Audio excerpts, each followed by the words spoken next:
परीक्षा नहीं हुई लेकिन आज नहीं तो कल होगी। यह कोरोना महामारी आज नहीं तो कल जरूर खत्म होगी। स्कूल कॉलेज कभी न खुले ऐसा नहीं होगा। अभ्यास करते रहोगे तो कोई पछतावा नहीं होगा। कोरोना महामारी के चलते इस समय स्कूल और कॉलेज बंद पड़े हुए हैं, जिसके चलते पढ़ाई में विद्यार्थियों के प्रति लापरवाही देखी जा रही है। इसी को देखते हुए मुंबई के एक स्कूल में हमारे पुराणों में लिखी हुई एक कहानी सुनाई है। विद्यार्थियों को इस कहानी के जरिए एक मैसेज दिया गया है, एक सलाह दी गई है। कहानी ये थी कि एक बार भगवान इंद्र किसानों से नाराज हो गए और उन्होंने घोषणा कर दी कि 12 साल तक बारिश नहीं होगी, आप फसलों को नहीं उगा पाएंगे। भगवान इंद्र से किसानों ने विनम्रतापूर्वक विनती की और किसानों को विनती को देखते हुए इंद्र ने बड़ी चालाकी से बारिश न होने का सारा श्रेय भगवान शिव के ऊपर डाल दिया और कहा कि बारिश तभी संभव है जब भगवान शिव अपना डमरू बजाएंगे। लेकिन इंद्रदेव भगवान शिव के साथ पहले ही गुप्त रूप से चर्चा कर चुके थे और उसने किसानों के साथ सहमत नहीं होने के लिए भी अनुरोध कर चुके थे। जब किसान भगवान शिव के पास बारिश के लिए विनती करने के लिए गए तो उन्होंने भी कह दिया कि बारिश तभी होगी जब मैं 12 साल बाद डमरू बजाऊंगा। निराश होकर वापस लौटे किसानों ने 12 साल तक इंतजार करने का फैसला किया, लेकिन उनमें से एक किसान वापस लौटकर नियमित रूप से अपना काम कर रहा था, खेती कर रहा था, यहाँ तक कि तो बीज भी बो रहा था। अन्य किसानों ने यह देखकर उस किसान का मजाक उड़ाना चालू कर दिया। कुछ किसानों ने उससे पूछा भी कि आप अपना समय और ऊर्जा क्यों बर्बाद कर रहे हैं, जबकि आप जानते हैं कि 12 साल तक बारिश नहीं होगी। उस किसान ने जवाब दिया कि मुझे पता है कि बारिश के बिना मेरी फसल नहीं आएगी, लेकिन मैं यह सब केवल अभ्यास के लिए कर रहा हूँ। 12 साल बाद मैं फसलों को उगाने और खेतों में काम करने की प्रतिक्रिया को भूल जाऊँगा।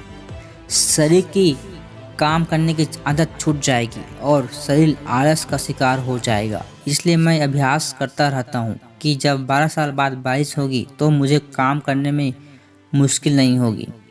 जब किसान की यह बात पार्वती जी को पता चली तो उन्होंने भी चिंतित होकर शिव जी से कहा, आप भी 12 साल बाद डमरू बजाना भूल सकते हैं। यह सुनकर भगवान शिव चिंतित हो गए, इसलिए कहीं वो डमरू बजाना भूल तो नहीं गए, इसकी जांच करने की सोची और अपना डमरू उठाकर बजाने की कोशिश करने लगी। कोशिश करते हुए जैसे डमरू से आवाज़ आई वैसे ही बारिश होने लगी और जो किसान नियमित रूप से अपना काम कर रहा था उस किसान का खेत हरा भरा हो गया। लेकिन बाकी सभी बारिश का इंतजार करते किसानों को पछतावा हुआ, क्योंकि उन्होंने अभ्यास करना भी छोड़ दिया था। इसी तरह 2 सप्ताह बाद, 2 महीने बाद या 2 साल बाद कोरोना महामारी समाप्त हो जाएगा।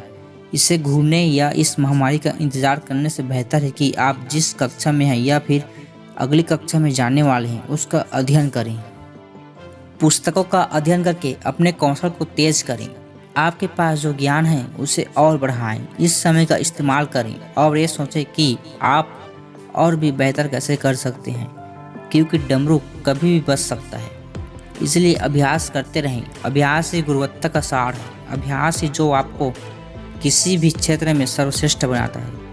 अगर आप अपने पढ़ाई के प्रति लापरवाही छोड़कर अभ्यास करते रहेंगे, जब आपके काम करने का समय आएगा, जब परीक्षा देने का समय आएगा, तो वहाँ पर चुनौती और अपने हर क्वेश्चन का जवाब देने के लिए तैयार रहेंगे।